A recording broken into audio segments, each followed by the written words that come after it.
Our story begins in the Superpower Academy, where our protagonist, Ningfeng, is laughingly playing games on his phone while walking. He was engrossed in an online game when someone launched a palm strike at him, slapping him hard on the face. Wang Yu asks him what he was doing and reminds him that the Awakening exam is about to happen. Instead of preparing, he was playing games. He laughingly asks her if it isn't a combination of work and rest. He then tells her that he is already 18 years old and, at most, he'll awaken into a 1 or 2 star ordinary profession. He then leans towards her and tells her that he is not unlike her, who awakened a 5-star profession at 16, and asks her why he should work so hard if he can just rely on her coattails in the future, making her pissed. She then grabs him by the neck while shouting that she'll let him rely on her. While he was choking, the men notice Wang Yu and think that she must have returned from special training. Also, their province hasn't produced such a genius as Wang Yu in many years. Wang Yu's gap between people is too wide because she is beautiful, wealthy, and talented. Then they notice him trying to take his phone back, making the men wonder who he was. One of them answers that it was Ningfeng, the infamous trash of the school, because he was about to turn 18, but still hasn't awakened. Wang Yu dragged him by the ears while the men, clearly irritated, ask how someone like Goddess Wang Yu, a nice beauty, could hang out with such a person. One of the men replied that he heard they had been childhood friends but wondered how someone like that could match up with a childhood friend like Wang Yu when he was from an orphanage. Blue Star is a world where games and reality merge, and as long as they are over 16, they have the chance to awaken their abilities and become adventurers. Someone then tells the students that the next awakening miracle could be them. Ningfeng was waiting in line, wondering what was up with Wang Yu because she was being so serious again when it was his 3rd time taking the exam, and he was not a rookie. The instructor tells them that the students called to the front should go to the testing area for assessment, and that the students who successfully awaken will receive a set of basic equipment for their profession. They should also prepare for practical testing. The students begin to chat about what they want to get when the instructor calls his name. He walks to the front while the students teasingly ask if he isn't the senior from grade 3. And whisper that he always follows Goddess Wang Yu, thinking he is so powerful, yet he hasn't awakened at 18. He then approached the teacher named Kai Wai, and with a smile, she told him not to be nervous. She ordered him to place his hand on the crystal and relax his mind, which he followed. Once settled, he waited without expecting anything to happen but was shocked when the crystal lit up, leaving everyone stunned and surprised along with him. He thought he must be able to awaken because the crystal reacted to him, and he knew that the blue light represented the magic system. The students began to laugh at him, but he didn't care, knowing that awakening would automatically teach him initial skills. He decided to see how many stars of the profession he could awaken. The crystals then released different colors, and he was shocked to see the system show him that he had awakened a 1-star profession and learned a skill, the mud marsh technique. Kai Wai thought it was a pity for him to get only 1 star, and the students began to laugh at him. They teasingly told him to hurry down because standing there was embarrassing, and that garbage is garbage. Kai Wai asked him what skill he had awakened, and when he didn't answer, Kai Wai called him again, catching his attention, and he looked back at her, confused. She thought he seemed to have suffered a big blow from his looks, and after all that silence, in the end, he was still just 1 star. She then gave him his equipment and ordered him to change into it and move to the next stage. He walked away, wondering if he had really not misheard, and remembered the system telling him that his awakening was complete and he had gained passive abilities, Dark Kinship and Mystery Gift. The system also explained to him that the passive skill, Dark Kinship, means he would not suffer a backlash from dark power and could use forbidden spells without any cost. The passive skill, Mystery Gift, meant he could release forbidden spells once a week without consumption, making him wonder if the dark power was the most evil power in that world and if forbidden spells were the highest level of magic. But then, the system told him that he got the mud marsh technique and it was beginning transformation, making him wonder what transformation meant and what it was. The system just told him that the transformation was complete, so the mud marsh technique transformed into the forbidden curse, Foul Earth Shell, leaving him stunned and confused about what was going on. He thought that darkening and forbidden spells didn't sound good and knew that he still had the practical test, so he hoped nothing would go wrong. Later, the instructor told them that 50 people would enter in groups, each battling monsters in the realm to familiarize themselves with their newly awakened skills. Candidates were not allowed to form teams or attack each other, and unmanned drones would supervise. Kai Wai told everyone to confirm their skills as soon as possible and they shouldn't worry because others wouldn't see them. The system then showed him that his active skill was Foul Earth Shell, a dark forbidden spell that summons dark power from another world to form a protective shield and was also capable of crushing all approaching enemies. He knows that those words sound very dangerous, making him wonder if it was some evil spell. He thinks he'll be in trouble if someone finds out about his skill. The instructor then ordered them to enter the arena, which they all followed, while he was shouting to the system in panic for an explanation. He then enters the portal and comes out in a sunny forest. The students begin to use their new skills to defeat the goblins inside. While the others are busy fighting with the goblins, he is busy hiding in the bush. When a goblin walks near him, he immediately hides. He was busy thinking that the entire exam venue was monitored by drones, so he dared not use those forbidden spells casually. But knowing that he didn't have any other means of attack, he decided to hide and wait for an opportunity, not noticing the drone flying above him. A man who saw him hiding angrily said that everyone else was leveling up by killing and asked what he was doing. Kaiwai called the man Captain Zhu and explained that Ningfeng awakened relatively late and wasn't in good health. Also, the only activated skill he possesses is a defensive spell, not very suitable for solo combat. Captain Zhu tells her to call Ningfeng out because there is no need for him to continue the exam. After all, with just a 1-star profession, he can't become a real adventurer. But then, the monitoring man makes a confused sound, making Captain Zhu look back at the monitor and ask what is going on. The man replies that he doesn't know, but it seems like the drone was attacked and then the feed was cut off. The man then shouts an alert to everyone and reports that unusually high power fluctuations were detected in the realm, making Captain Zhu panic and order his men to investigate in a hurry and find out what is happening. On the other hand, inside the arena, the drone was destroyed into pieces while the man was on the ground, shaking in fear and asking how there could be such powerful monsters in the exam venue while looking at the huge goblin with sharp blades in hand. The goblin orders his brethren to rise and not to be enslaved any longer. He then orders the goblins to let those invaders die there, which the goblins agree to. The drone flew closer to the goblins, but the leader attacked it with his power, making it explode and fall into a nearby bush. Ningfeng, hit in the head, wondered why the drone fell, but then he was shocked to see a swarm of goblins surrounding him. The leader goblin laughingly said that there was actually a little bug there. A few goblins dashed toward him to attack while he wondered why so many monsters were gathering and guessed that the one in the middle seemed to be an elite leader. He then realized that the drone was gone and thinks that this was a great opportunity to test if the forbidden spell was real. He raised his hand and a purple power emanated from him. The goblin leader was shocked to see an undead rising from underground. On the other hand, at the station, a man shouted that all the screens had lost connection and suddenly, a leakage of dark power occurred in the realms, suspected to be from a king level or above monster. Captain Zhu ordered his men to call for reinforcements immediately and evacuate all non-combatants nearby. Kaiwai knew that a king level or above monster was a disaster capable of destroying a city and wondered why such a terrifying presence would be in the exam venue. Back in the arena, the goblin leader was sweating in horror and fear upon seeing his power, but Ningfeng simply released his undead to attack the goblins. He was amazed to see the forbidden spells in action, thinking they were kind of gross and sticky looking, which scared him. As his undead killed the goblins one by one, the system informed him that he had killed a goblin minion, gaining 10 experience and continuously gaining more experience points for every goblin killed. The goblin leader was shocked by the powerful darkness and asked if he was not human and how this was possible. Then, realizing his movements were slowing down, the leader shouted not to come any closer, but the undead just wrapped around it and killed it. The system then informed him that he had killed the goblin vanguard and gained 6,000 experience. A moment later, the system displayed his character information. His occupation was a mage, his level was 10, health was 10, strength was 8, agility was 8, spirit was 20, and his experience was 12. He was amazed to have gained 10 levels in one go, knowing that in previous years' practical tests, participants could only level up by 1 or 2 levels at most. He thought the experience points from the small monsters were all very low, mainly relying on the elite monster from earlier, and wondered how there could be elite monsters appearing in the exam venue. But then, an item lit up in front of him, making him realize it was the loot dropped by the elite monster, and he noticed that both items were of orange quality. He grabbed the Vanguard Mark, a consumable item of orange quality, which gave him a permanent plus 10 agility attribute.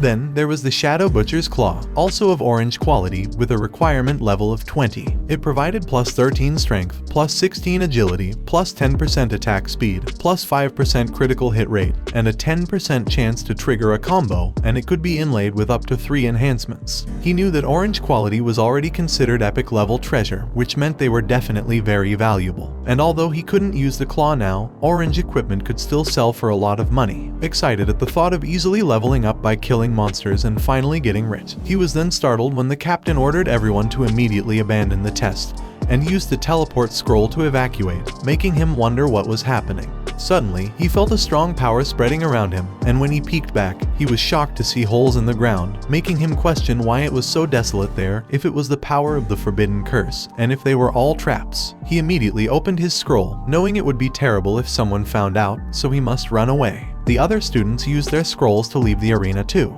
Captain Zhu shouted to everyone not to stay there and to leave immediately to return to the city. Zhu clenched his teeth, thinking that even if everyone present teamed up, they wouldn't be able to resist a king level or above monster, and he didn't know if reinforcements would make it in time. But Zhu was shocked to realize that the source of the dark power suddenly disappeared, fearfully wondering if that demon had escaped outside the realm. When he came out from the arena, he saw Kai Wai telling someone that it was already beyond what they could handle, so she'd report immediately, and everyone had to remain silent to avoid large-scale chaos. She also ordered the activation of the school's ceiling array, leaving only one exit for unrelated personnel to evacuate quickly. He called out to Kai Wai to ask, but she worriedly asked if he was okay. He replied that he was fine, and she ordered him to leave in a hurry, telling him that the school was temporarily suspended, so he shouldn't come back unless necessary. Later, he asks Wang Yu what is going on because it seems like their teacher, Kai Wai, is facing a formidable enemy. She replies that she heard an unknown power source was detected in the exam venue and that the whole school had been sealed off. He wonders if it could be the unidentified elite monster and thinks about how hard it was for him to endure until awakening, only for the test to be interrupted halfway. Wang Yu notices his disappointment and thinks that the incident has hit him hard. She then tells him that defensive spells can save his life, but they are not suitable for leveling alone, and starting tomorrow, he'll team up with them. He thanked her for her kindness but told her that it was not necessary because he can level up on his own. He proudly thinks that it's not that he doesn't want to, but he only knows the dark forbidden spells, so he can't casually use them in front of others, while Wang Yu looks at him, confused. She then shouts to him that no refusal is allowed, and tomorrow morning at 8 o'clock, at the west gate, she'll be waiting for him. He tried to stop her, but she just walks away, leaving him frustrated and shouting, asking why she won't listen to him. He also shouts that Wang Yu is so autocratic. But he calms down, knowing that it was bad, and wonders if he should fake being sick. He then realizes that it won't work because, with Wang Yu's personality, he can't avoid her indefinitely. He then thinks of a plan and wonders if it'll work. Later, he arrives at Yuan Cheng Exchange, aware that some equipment comes with skills attached. He plans to buy an item with a Meyer spell attached and pretend to use it tomorrow. He walks into the store, hoping that the system won't turn the equipment's skill into a forbidden spell, and thinks about selling the loot from earlier monster fights. A pretty lady asks him how she may assist him, and he replies that he'd like to purchase an item with the Meyer spell attached, whether it's a weapon, clothing, or accessory. She asks him if he is a newly awakened student and tells him that there is no need to specifically buy a low-level spell like the Meyer spell because they have many items with high-level spells attached, more suitable for leveling up. She offers to show him some, but he replies that there is no need for it because he just needs it temporarily, so the equipment level doesn't need to be too high. The lady then calls someone to assist him and walks away, remarking that after all, he was a penniless person and she was not going to bother serving him, so he should let the newcomer handle him, leaving him confused. Then, another lady asks him how she can assist him, and he replies the same. The lady showed him the equipment. He tried the gloves, armor, and a sword that he couldn't lift. But in the end, he settled for a ring. The lady asked him if he was satisfied with that ring, and he replied that it was fine. He then thanked the lady for accompanying him to so many stores and asked where he could sell loot. The lady took him to the appraisal consignment room. The man inside invited them in, and the lady informed the man, Wang, that he wanted to sell loot. He showed the armor, asking if Wang could help them evaluate it and how much it could be sold for. Wang saw that it was an agility-based orange weapon with low-level requirements, boasting excellent attributes, very suitable for newcomers, and it also came with 3 gem slots, allowing for adjustments according to needs to achieve more suitable effects. Wang told him that it was a good item and they should have several clients interested in that equipment. Wang then asked him if he had any specific requirements for its price, and he replied that the higher the price, the better. Wang said he understood and asked him to wait a moment because he would make a phone call to contact the clients. Wang then called Lady Yang to tell her that Ningfeng was her guest, so she should take care of him, which she agreed to. Wang called someone named Zhang to ask if he was still looking to find a fine piece of equipment for his son and mentioned that he happened to have one there, while Yang was pouring him tea on the side. After the call, Wang informs him that the equipment has been sold and the buyer is willing to pay 50,000 crystals. However, after deducting an 8% transaction fee, he will receive 46,000 crystals. This revelation shocks Ningfeng, and Yang stares at him in disbelief too.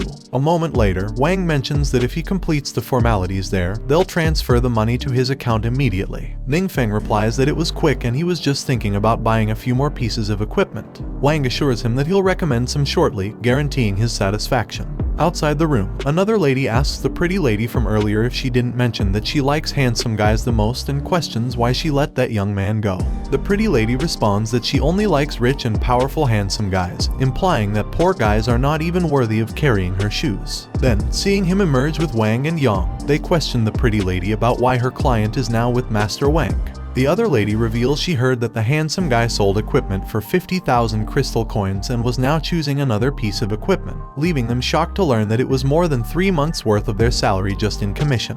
The pretty lady is stunned and exclaims that it should have been her receiving him, so the commission should be hers. After his shopping, Yang tells him to take care and mentions that next time he comes, he should just find her directly. She then introduces herself as Yang Xin. The next day, Ningfeng walks outside proudly with his new equipment, relieved that he tested the equipment last night and the spell it comes with won't be affected by the system, so he doesn't have to worry about exposure. He then happily calls Wang Yu, but then someone tells Wang Yu that they didn't expect to find her there. She sees a group in front of her, comprising a shield warrior, a mage, a great axe berserker, and a cleric. She introduces them to him as members of her guild, and 2 members smile at him, but the other 2 stare at him seriously, making him wonder what was wrong with those 2 because they looked like he owed them 80 million. The shield warrior tells Wang Yu that he remembers she was about to reach her second transformation, prompting her to ask the man what he meant by it. Ningfeng was amazed upon hearing this, knowing that transformations can only be completed once every 30 levels, which made him wonder if Wang Yu was almost level 60. This revelation made it clear why Wang Yu is considered a genius girl with a 5-star rating from the beginning.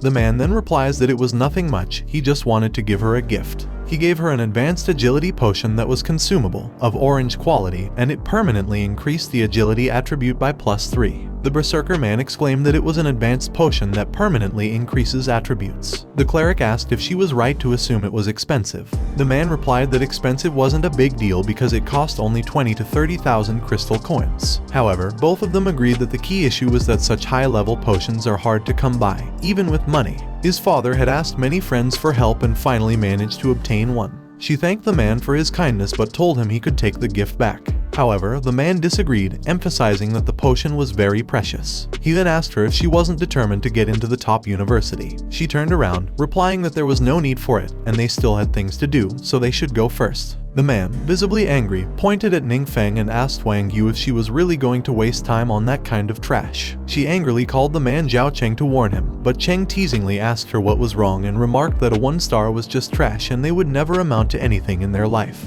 Ningfeng wondered why Cheng was suddenly targeting him, who this guy was, if he was sick, and if he should just cast a forbidden spell on him to settle the matter. The cleric lady attempted to persuade Cheng that they should leave, but he insisted she move aside, declaring it was none of her business. He vehemently told her that Ningfeng's entire body couldn't equate to the value of a single attribute potion, and that they should leave to avoid further embarrassment. However, he was calmly confronted by Ningfeng, who questioned if he was acting like a mad dog, biting people indiscriminately, and pointed out it was merely a +3 potion, yet he dared to boast so arrogantly. This made Cheng angrily retort, questioning what he had said and if he was seeking death. The mage then challenged Cheng, asking if he possessed anything more formidable to justify his attitude and why he wouldn't showcase it to them.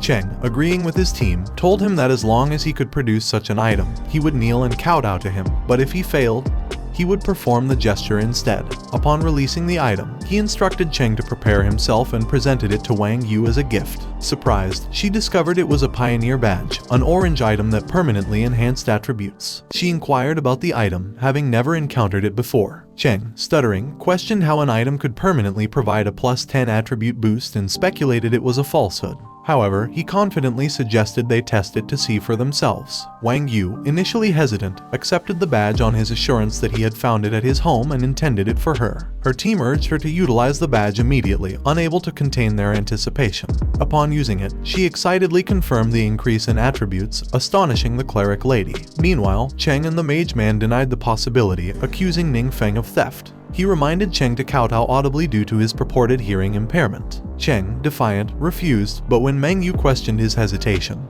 he sought his team's support, only to find them departing. Left with no alternative, Cheng begrudgingly knelt and performed a loud kowtow. After that, he walked away while waving goodbye to everyone, telling them that he would see them later. Once they were far away, Wang Yu apologized to him, but he told her to stop, indicating that their relationship did not allow for apologies. Smiling, he told her that she really didn't need to accompany him because he preferred her to complete the second transformation and get into the best university. He also mentioned knowing that he couldn't level up with her around. She worriedly told him not to give up on himself, and he replied that he wasn't giving up. She then gave him something, which he saw were skill books. She explained that he could learn them once he reached the appropriate level. Noticing that they were all of purple quality, he asked if they were expensive. She replied that they cost not much money and were incomparable to the badge he had given her, so he told her he would accept them. Later, in a dangerous graveyard on the periphery of the secret realm, the undead lunged at them. Then, an arrow flew, hitting an undead in the head. He shouted that it was 666 and silently thought that the experience gain there was so low, but he couldn't tell Wang Yu that he had already reached level 10,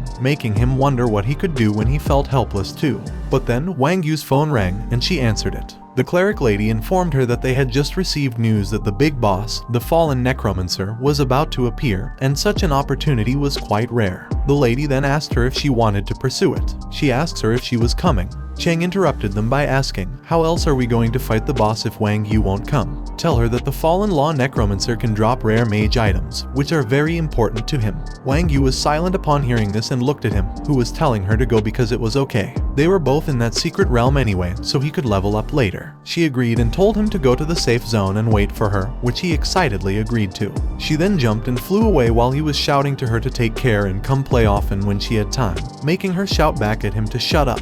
When she was gone, he smiled, thinking that he was finally alone, and proudly said that the big boss was there today. He was glad that he had prepared early yesterday and learned 2 more skills since they could all be used for free once. The more forbidden spells, the better. The system then showed him the passive skill, Arcane Gift, that allows all his forbidden spells to be cast once a week without consumption. He stretched his arms disappointedly, thinking that he only has 3 skill slots at his current level, and he knew that he wouldn't be able to use the skill book Wang Yu provided for him until he reached level 15.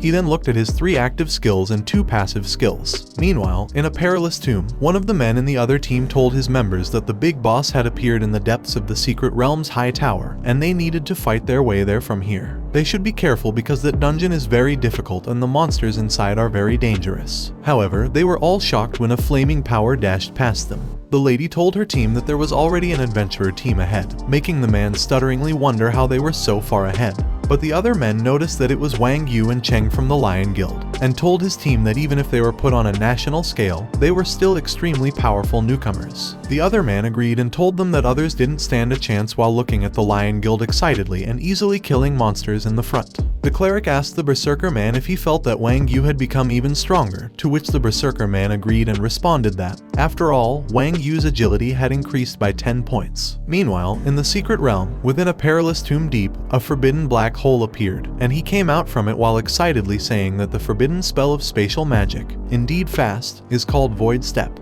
It's a dark forbidden spell that tears through space into the dark world, swiftly traverses to the target location, and can last for 1 hour. A moment later, an eye hole appeared on the ground, and the boss of the perilous tomb deep came out from it, but he just calmly told it that it was late. It immediately launched a powerful attack at him, causing a loud explosion and leaving nothing but dust in his previous position. It furiously called him an arrogant adventurer and demanded to know how he dared to appear alone, thinking he had vanished. But then, he reappeared behind it using his spatial magic, replying that he didn't want to share the spoils with anyone else. He then activated his Meteor Rain skill, a dark forbidden spell that summoned a fierce rain of fire from the sky, causing massive area damage. The boss was shocked to see stones raining fire above it, striking every monster in the tower and causing a huge explosion.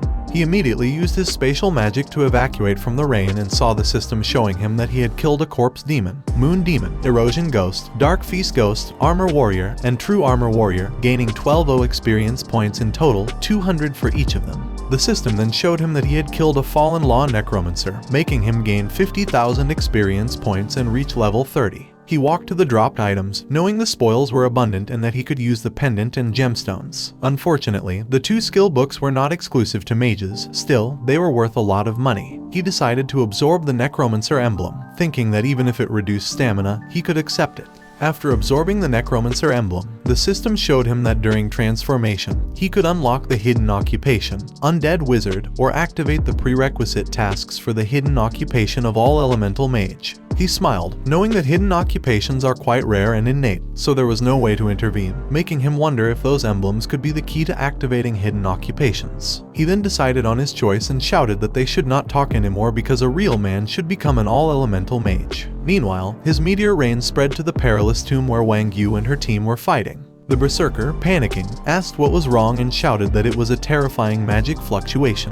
Wang Yu ordered everyone to stop advancing and retreat, but Cheng disagreed, wanting to kill the necromancer, which made her shout at him, asking if he wanted to endanger everyone when the situation was already so dangerous. Cheng clenched his teeth, thinking it was such bad luck. After retreating, she immediately grabbed her phone to inform Ningfeng, but she read that Ningfeng had messaged her that he had urgent matters and would leave first. Later, he arrived at the transformation hall and walked inside, noticing that not many people were there. He then saw the lady on the side, and the lady asked him if he was there to receive the transformation task, to which he replied, yes. The lady agreed and told him to let her register his information first. She then began to question him about his information, and he answered them. The lady couldn't believe he was undergoing transformation at 18 and noticed that his aptitude was a bit poor. She then stood up and told him to follow her to the mage transformation, which he agreed to. When they arrived at the mage transformation, the lady told him to just follow the process next, and then she would go out first, for which he thanked her. When the lady was out of the room, she saw someone and asked Captain Zhu if there was anything wrong. Zhu replied that they had just gone to investigate on site and the perilous tomb had suffered severe damage. Moreover, the source of power was not yet clear, but the estimated threat level might reach a king or higher. The lady asked Zhu if there had been 2 king-level threats in just 2 days, and Zhu confirmed it.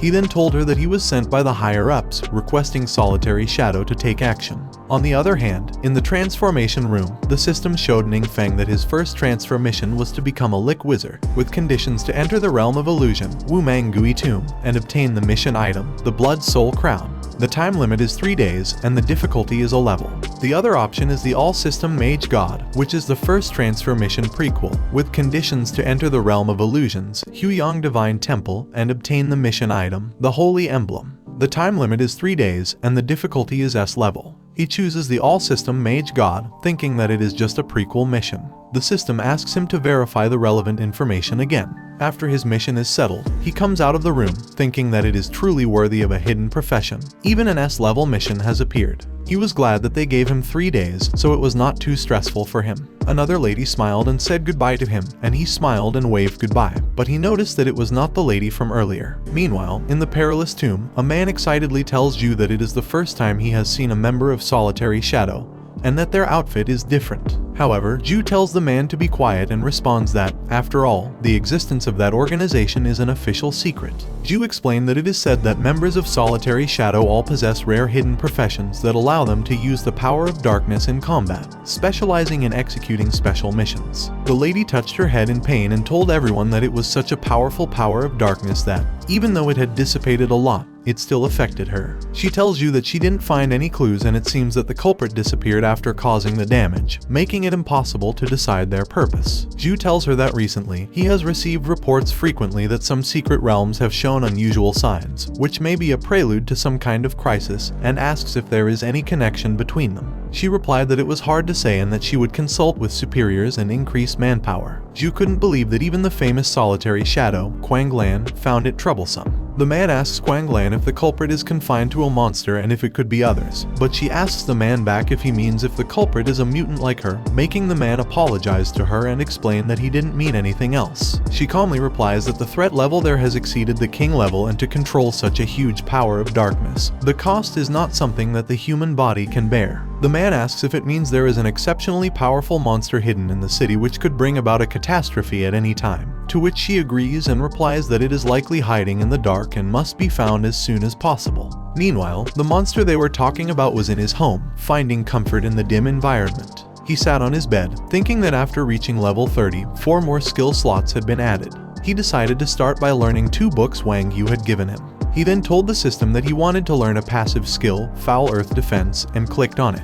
The system showed him that the passive skill, Foul Earth Defense, automatically takes effect when attacked, with damage 100% absorbed by the Foul Earth Shell, up to the limit of damage the Foul Earth Shell can inflict. Also, once the attack stops, the foul earth shell will gradually repair itself. He figured out that forbidden curses could also merge with lower level spells to generate new effects, and with this, he had another means of defense, making ordinary damage completely ineffective against him. He then opened the other book, and the system showed him that the detected skill, Falling Rock Technique, could merge with the Forbidden Curse's Foul Earth Shell and Meteor Fire Rain, and had been executed automatically. He then learned the passive skill, Elemental Mastery, Earth, and the system showed him that it could enhance all Earth-based spell effects by 20%. After reviewing his books and skills, he noticed that the skill slot count was still 4, so he decided to exchange and buy a few new books. Later, in the exchange tower, he walked inside, and the lady from before saw him, thinking it was the same as last time. She jumped in front of him sweetly, telling him she was there, but he simply told her that he was looking for Yang Xin. She flirtatiously responded that Yang Xin was with another client at the moment, so today she would accompany him. However, he just walked past her, telling her it wasn't necessary and he would just look around himself, leaving the lady frustrated and wondering if he was rejecting her like that and if she was not even comparable to someone like Yang Xin. She then followed him, telling him it was okay because it was her duty. Suddenly, Yang Xin ran to him and called out his name. He asked her if she was done, and she replied that she was not done yet, she was just eating in the back. But her colleague had told her he was there, so she hurried over. He apologized to her for interrupting her meal and offered to treat her later as compensation, making her reply that it was embarrassing. Meanwhile, the lady in the background was infuriated, thinking he was deliberately provoking her anger. A moment later, he pointed to the books and told Wang that he wanted to consign those 2 skill books for sale and also wanted to buy some more mage skill books. Wang replied that it was no problem and ordered Yang to accompany him, which she agreed to. Wang remembered that last time he sold an orange weapon, but this time it was purple skill books, making Wang interested in his background and deciding to send someone to find out more about him. Later, he and Yang were chatting in the restaurant. When they finished, he called the waiter for the bill, but Yang told him there was no need for it because she had already paid. Shocked, he asked her if they hadn't agreed that he would treat her, to which she replied that she had a reason to treat him and he shouldn't worry about it. He asked her what the reason was, but she playfully replied that it was a secret and they should go. When they were outside, he offered to walk her out, but she said there was no need to trouble himself because she was heading to another place and would just take a taxi. He agreed and told her to take care. When she entered the car, the driver asked her where they were going, and she replied to the city's second hospital. She smiled, thinking that thanks to Ning Feng, she earned a lot of commission and her father's medical expenses for that month were finally settled. As she was in tears of happiness, the car window shattered and something pierced the driver. She was horrified to see it. Outside their car, there was portal above and a lot of monsters was coming out from it, causing chaos in the street. She immediately grabbed the car door handle and jumped out of the car. Thrown to the ground, she wondered what was going on and why monsters were appearing in the safe zone. Then, a monster appeared in front of her. Stunned, she saw a man coming out of the portal, who then smiled at her. She then attacked the monster with her power, but the monster didn't sustain even a scratch and simply screamed in anger. Yang Xin was a mage with a 1-star attribute and was at level 34, but she noticed that her attack was futile. The monster then swung its claw to attack her, making her shout in fear. Fortunately, Captain Zhu appeared in time and decapitated the monster. He asked her if she was okay, and she replied that she was. He then told her that if she could move, she should find a place to hide first. She ran away, while Zhu noticed that everything around there had been corrupted and the secret realm had begun to merge with reality.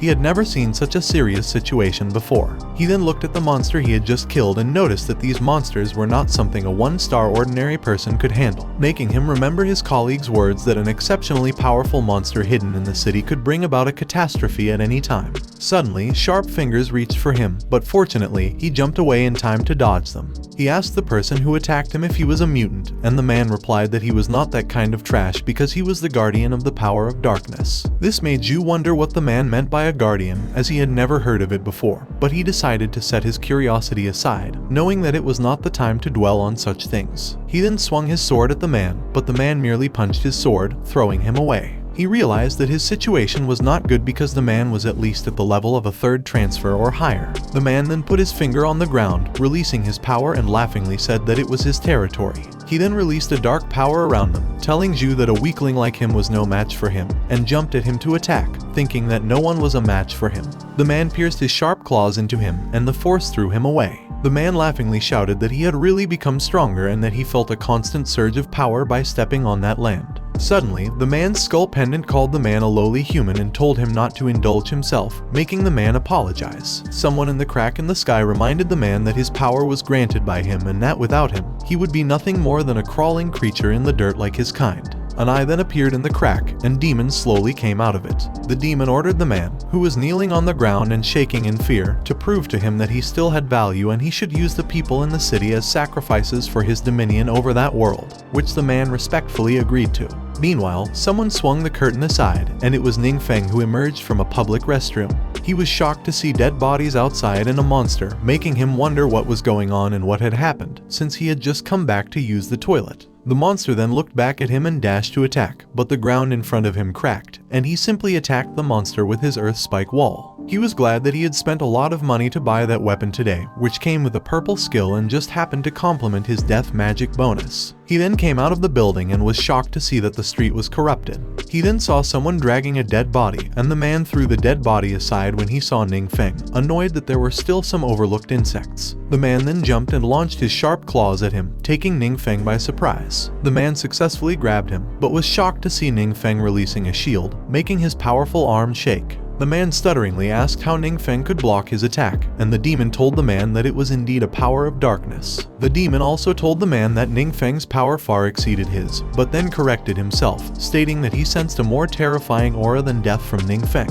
With his eyes closed, Ningfeng thought the man seemed very strong and wondered if the man could be planning to cast a forbidden curse on the city. He then opened his eyes and shattered the man's sharp crystal arm, leaving the man in disbelief and shouting for his leader demon.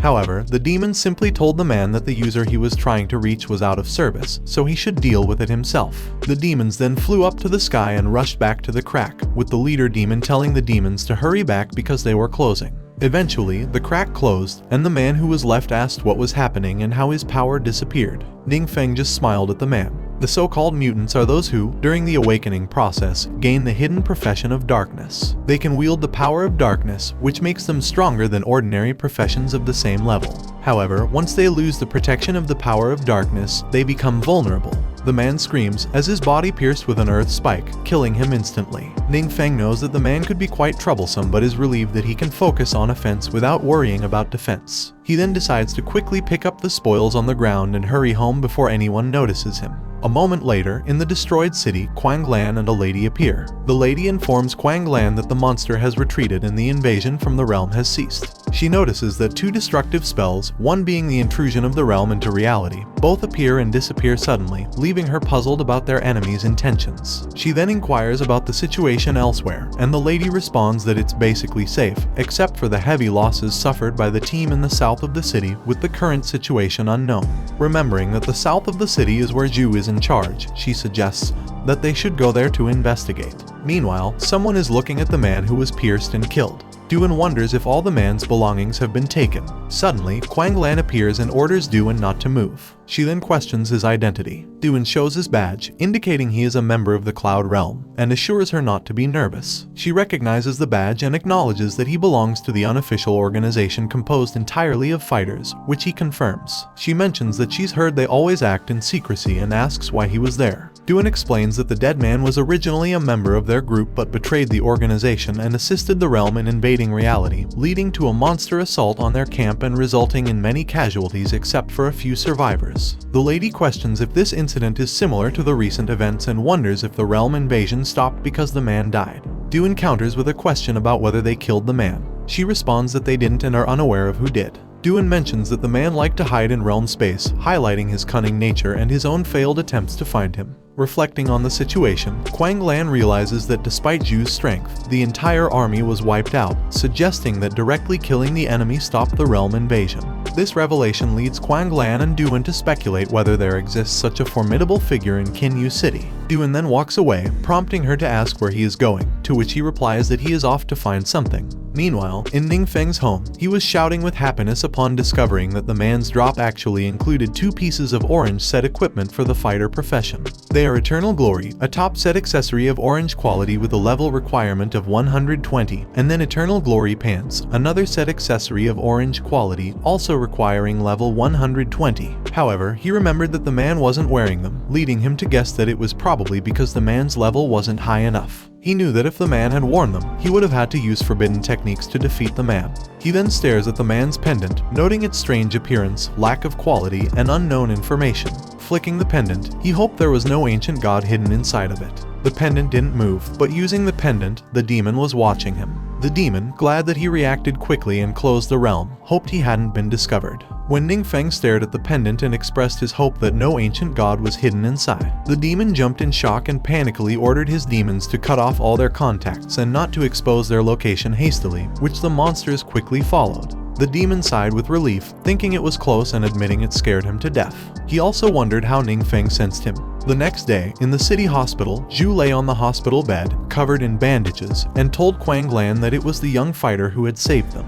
He recounted how, as soon as the enemy saw the young fighter, they immediately opened a rift in the realm and escaped. She agreed, telling Zhu that she could vaguely feel that Duan's strength was comparable to hers. The man pondered whether the man, who had evaded capture by even the strongest, had actually been taken down by a mysterious figure. She speculated that it seemed to be the case for now. She then mused that perhaps the mysterious man was just passing by. Or maybe he was in seclusion.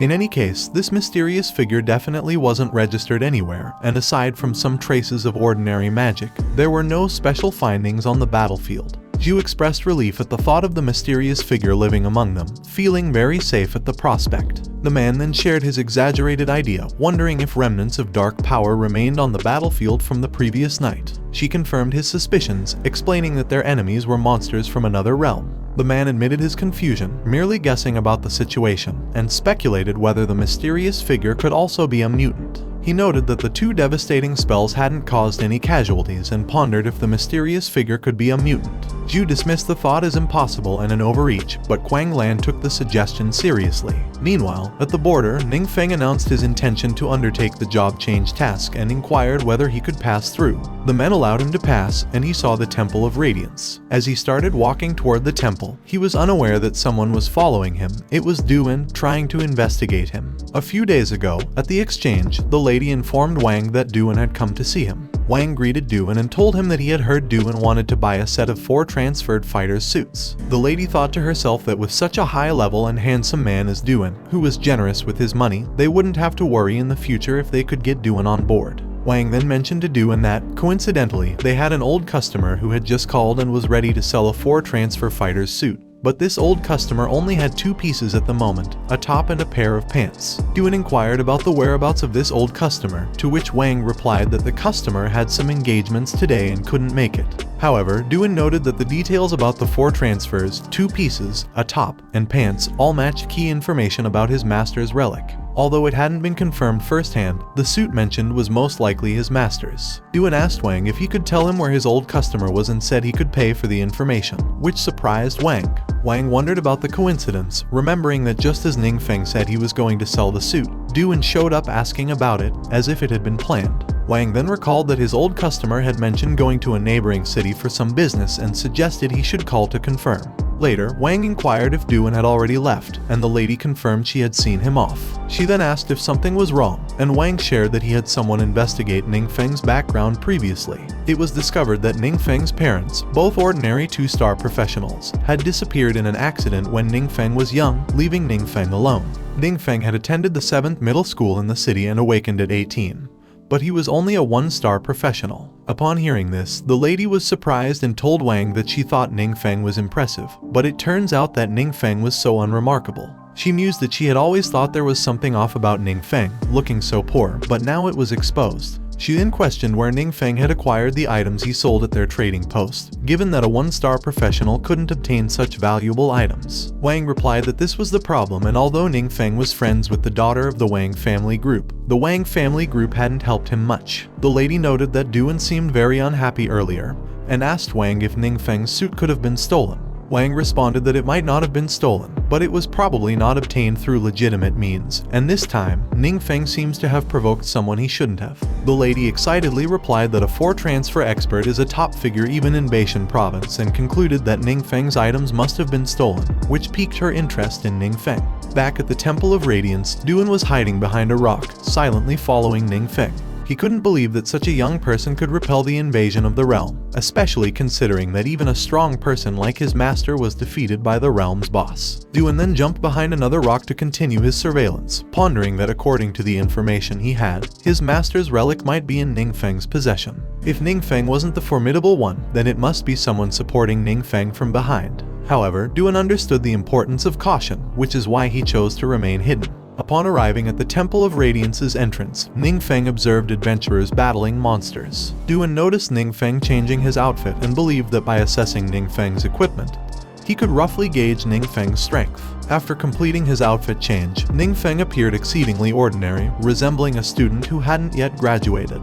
This left Duan wondering if it was some kind of disguise. He convinced himself that it must indeed be a disguise because given Ningfeng's age, a novice disguise wouldn't attract attention and would allow him to blend into the crowd easily. Duan thought that if Ningfeng was intentionally hiding his whereabouts, he might lose his trail. To avoid raising suspicion, he decided not to follow too closely. Duan then marked Ningfeng with his skill to be safe, activating his spiritual sensing which marks the target in his consciousness without alerting Ningfeng. As he followed Ningfeng into the temple, Duan observed the monsters in the realm were at very high level, leading him to wonder about Ningfeng's purpose there. Suddenly, Ningfeng seemed to sense something approaching and swiftly shielded himself from an attacking monster. Duan was shocked, realizing that Ningfeng had deployed an absolute defense that couldn't be breached, no matter the attack. Duan then noticed the monsters were avoiding Ningfeng, affirming his suspicion that Ningfeng was no ordinary individual. When Ningfeng halted, Duan wondered if the towering figure before them was the final boss and if Ningfeng would engage in a one-on-one battle. He silently exclaimed at the convenience of having no one else around. Observing the boss, Duan was puzzled by why someone as strong as Ningfeng would battle such a low-level boss. It was strange, especially since the statue didn't move at all. Ningfeng surveyed the area, noting the mission guide made no mention of the huge statue, which was trembling with fear, trying hard to remain still. He entered the room and loudly declared that it should be there. Then, he observed a colossal statue, an angel, floating in the sky. The faceless boss revealed its glowing eyes and flew away, leaving Ningfeng astonished. He looked up, questioning why it fled, while Duan, hidden behind him, wondered in shock if it could be a rare hidden boss and how Ningfeng had come to know about it.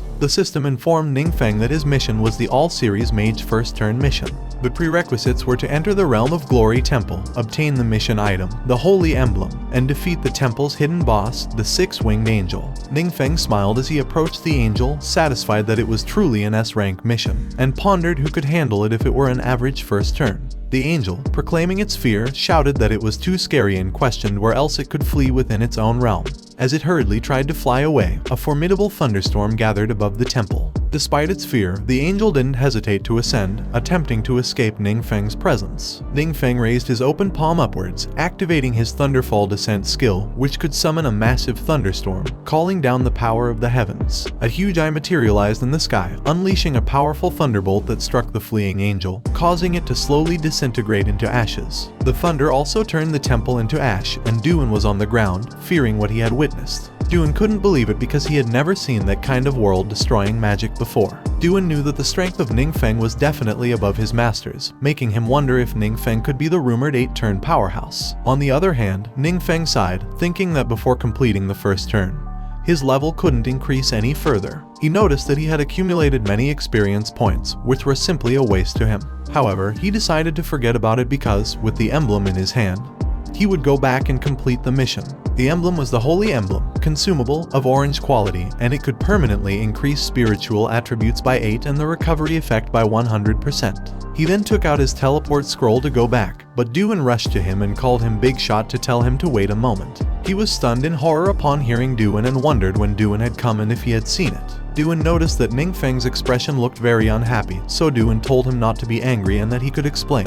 Then they heard a loud noise, and Ningfeng noticed that it was the alarm. So, he told Duan that they should leave there first, and they could talk outside, to which Duan replied that he got it. When they were out of the Temple of Radiance and settled in a quiet place, Ningfeng asked Duan if he meant he had been following him all that way. Duan apologized to him and explained that he didn't mean anything else because he just wanted to confirm. After all, Ningfeng looked very young, and if Duan hadn't seen it with his own eyes, he wouldn't have believed it. Duan then told him that even though his master, as strong as he was, had paid with his life back then, his master could only temporarily seal the invading realm and let that traitor escape. Over the years, that traitor had been using humans as sacrificial offerings, trying to break the seal, and Duan had been chasing that man for a long time.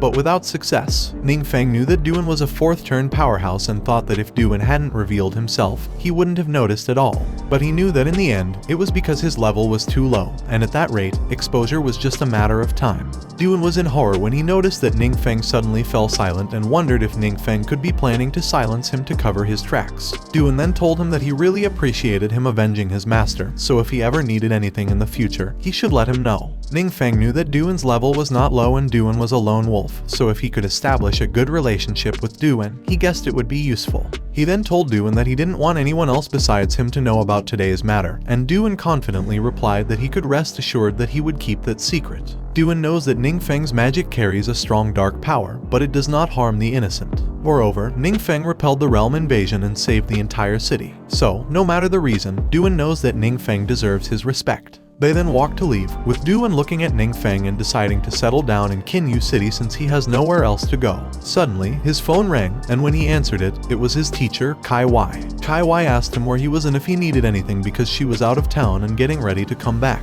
She also tells him that there is something she'd like to ask him about and they can talk when she gets back. He agreed and ended the call, wondering why Kai Wai suddenly called him. Meanwhile, in some rooms, Quang Lan asks Kai Wai how it went, and Kai Wai replies that from the tone of the conversation, it doesn't seem like there is anything wrong and Ningfeng is already preparing to come back. Quang Lan tells her that Ningfeng, a student who just awakened a few days ago, suddenly reached the level of the 1st turn, and if it wasn't for the timely investigation, it might have been overlooked. She tells Quang Lan that Ningfeng has a good character and studies diligently, so she believes Ningfeng is not a bad person. Quang Lan tells her that she didn't say Ningfeng was a bad person, but some things need to be clarified. Later, in the meeting room, a man tells everyone that the preliminary situation is as it is, and they will continue to follow up, but they also hope to attract the attention of the superiors. An old man asks if there is anything else, which Quang Lan nods to and asks everyone if it is possible that the 2 destructive spells in Kinyu City were caused by mutants. The 3 men become silent for a moment, and the old man asks her how she could ask such a question if she is a mutant herself. The old man explained to her that mutants use dark power and the brain needs to bear corresponding costs. The more powerful the mutant, the greater the costs they bear, making them consume their life, lose sanity, and even turn into new monsters themselves. The old man also tells her that even the most ordinary costs, if one is not careful, can lead a mutant to an irrecoverable end, and a mutant is equivalent to a king-level threat that simply cannot exist. The man called her his old classmate and told her that she was getting more and more confused. He also told her that he admired her imagination regarding the king-level mutant and that if she liked making up stories so much, she might as well become a screenwriter. However, she responded that she was just considering all possibilities, so whether he listens or not was up to him. The man, clearly annoyed, told her that she was still trying to argue and that they were just incompetent and couldn't find out anything. Laughingly, the man then told her that if there really was a king-level mutant, he'd cut his head off and let her use it as a ball to kick. The old man cleared his throat to stop them and told her that they had already sent an investigation team to Kinyu City. He hoped she could cooperate actively and, in necessary circumstances, the investigation team would take over all her work. The old man also told her that her request for Lonely Shadow to increase manpower had not been approved. She angrily asked the old man if it was a lack of trust in her, but the old man replied that it was not a lack of trust and begged her to bear with them a little longer. After the meeting, she stretched her hand to relax a little, but then a lady barged into the meeting room in a rush and reported to her that the Realm Temple of Radiance in Longbow City had been attacked by destructive magic, but there were no casualties for the time being. Kai Wai, panicky, tells them that when Ningfeng was registering his training location during the investigation, it was. But Quang Lan cut her off by telling her that it was right that he registered in the Temple of Radiance. Quang Lan then smiled and said that the situation was getting interesting. Meanwhile, Longbow City was enveloped by a barrier, leaving everyone inside wondering what exactly happened over at the Radiant Sun Temple. A man assured everyone not to worry because the barriers had been raised to the highest level, which would isolate the dark forces from the outside and not affect the downtown area, making everyone believe that it should be safe. He was frustrated that the commotion they caused earlier had triggered the highest alert directly, and they'd just have to wait for the alert to be lifted before taking the car back home. But then, a crack appeared in the sky inside the barrier, and a monster peeked out from it, slowly emerging. The huge monster noticed a magic barrier in front of them and questioned why it was being opened, but decided to dismiss it, thinking humans are so fragile for always hiding behind their turtle shells. A swarm of monsters then came out of the crack, with the leader teasingly saying that it was too bad for the humans because those things couldn't stop them anymore. The monster leader then pointed to the barrier and ordered his monster minions to attack. The barrier allowed the minions a way to fly through, leaving everyone confused. The man who had been reassuring the people looked up, wondering what those creatures were, and they were all shocked to realize that they were monsters. A guard, panicked, asked why monsters were breaking through the barrier, but the man noticed that the barrier wasn't damaged, making them wonder how the monsters got in. The people pushed back in fear, but Doon calmly created a shield to protect himself and others. Doon called him boss to suggest that this might be another high-intensity realm invasion. He asked Doon if he was right that it was similar to what happened in Kingu City the previous night, but Doon asked him back if they should intervene. He asked Doon if he had a solution, and when Doon was about to respond, he stopped, knowing that he could easily handle it, and wondered why he was asking him for a solution. Then, Doon thought there was no way he was actually asking what he was thinking. He was clearly testing him. Doon then stretched his neck while telling him that he understands and he should leave it to him, leaving him confused. But he realized that there were so many people around, and it was not convenient for him to intervene, so he thought he should let Doon handle it and replied, "Okay." The leader monster landed on the ground, shocking everyone. The monster teasingly laughed as one of the guards released his arrows while shouting that the leader monster was dead. However, the leader monster easily blocked them with his sword. Another guard appeared behind the leader monster to attack. But with a swift backswing of his sword, the leader monster instantly killed the guard. In horror, the guard questioned how it was possible, shouting that they couldn't even touch him. The leader monster, piercing his sword into the ground and dragging it as he walked, expressed disappointment, thinking there would be some strong humans to challenge him. The people ran away upon noticing the monster heading their way. The leader demon raised his sword, aiming it down at the people while deeming them all rubbish. Then, suddenly, someone blocked his sword, and the leader monster was shocked to see it was just one person holding a dagger. Initially confused, Doon told him that although his boss didn't really need his protection, since he was there, he couldn't let his boss get personally involved. He then calls Ningfeng boss again, saying that he'd take care of it, prompting Ningfeng to ask Doon if he could stop calling him boss because it felt a bit embarrassing. The leader monster laughed, conceding that not all humans were worthless after all, but Doon pushing the leader monster's sword, sending the leader monster away, slightly damaging him. Before the monster could regain his composure, he was shocked to find Doon in front of him with daggers. Doon then easily slashed the leader monster into pieces within seconds, leaving the onlookers in disbelief. They questioned the level of Doon's strength as the monster stood no chance, and exclaimed that Doon possessed considerable skills, likely indicative of a high star hidden class. Doon walked back to Ningfeng while the leader monster exploded into pieces behind him. Doon, a level 137 legendary martial artist, represents a 5-star hidden class. Ningfeng, incredibly amazed by Doon's combat prowess, calmly informed Doon that there was something else there. The monsters rushed back to the portal, realizing that their leader was killed, and the archers began to strike back, now confident they could handle the smaller monsters. Doon asked him if he needed to do anything else, but he just gave Doon a thumbs up and told him that he had done great. The people couldn't believe that a formidable fighter like Doon showed such respect to a young man, making them wonder how powerful the young man was and if he could be the son of some prominent family, traveling with guards for experience. Doon then showed the loot dropped by the leader monster and gave it to him. The people exclaimed that even if he couldn't use them himself, they were worth tens of thousands of crystals each, and the ladies lovingly asked Doon if he needed a maid to serve him.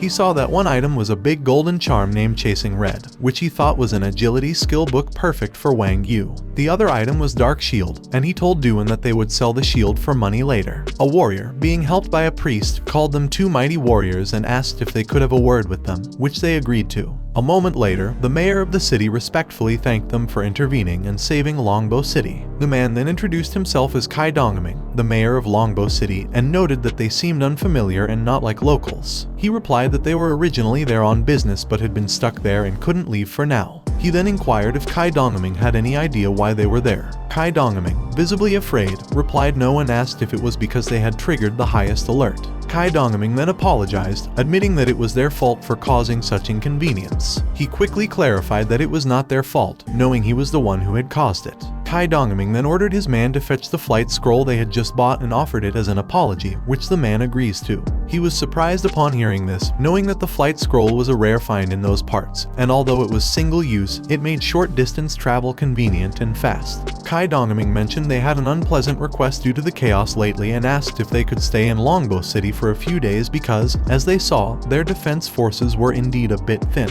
He apologized to Kai Dongming, explaining that his schedule was tight and he might not be able to fulfill his request. The truth was his class transformation only had 3 days left, and if delayed, the first transformation would never be completed. He He then asked Kai Dongming if he thought he was very idle, making Kai Dongming fearfully reply that it was their oversight. The man then handed Kai Dongming the scroll he wanted and offered him the supreme black card from the Yuan Cheng trading post as a small token of appreciation. He was shocked upon seeing it, having heard that the supreme black card from the Yuan Cheng trading post is only given to a select few successful individuals, granting various privileges. This made him realize why Kai Dongming could afford a flight scroll and guessed that Kai Dongming's status must be extraordinary. Duen grabbed the gift and thanked Kai Dongming with a smile. The mayor expressed his hope for them to just accept it, otherwise he was really worried about being blamed. He asked if they could seek help from them if Longbow City encountered danger in the future. He replied that there was no problem with that, as long as he had the time, making everyone cheer, believing that Longbow City was now safe. They then used the flight scroll and happily enjoyed their fast flight. Meanwhile, in Qingyu City, at the class transfer hall, the cleric happily announced to them that Wang Yu had emerged. Cheng and Wang Yu then came out of the hall, but she looked up when she felt something coming and saw purple and green lights fly past them at full speed. Cheng asked her what was wrong, and she replied that she just saw two people flying by, guessing one of them seemed to be Ning Feng. Cheng, skeptical, remarked that the flight scroll costs thousands of crystals, which a poor guy like Ning Feng couldn't afford. He also questioned what Ning Feng was doing at the class transfer hall since he had just awakened. She sternly warned Cheng that if he ever spoke ill of Ning Feng again, she would make him regret it. Cheng stepped back in fear, wondering why he always brought up a worthless loser, and what was wrong with him compared to Ning Feng. The cleric then diverted their attention by inquiring about her second transformation tasks. Cheng proudly stated his was a grade, lamenting he didn't achieve an S grade. The Berserker man reassured Cheng that an A grade was already commendable and only the luckiest could get an S grade.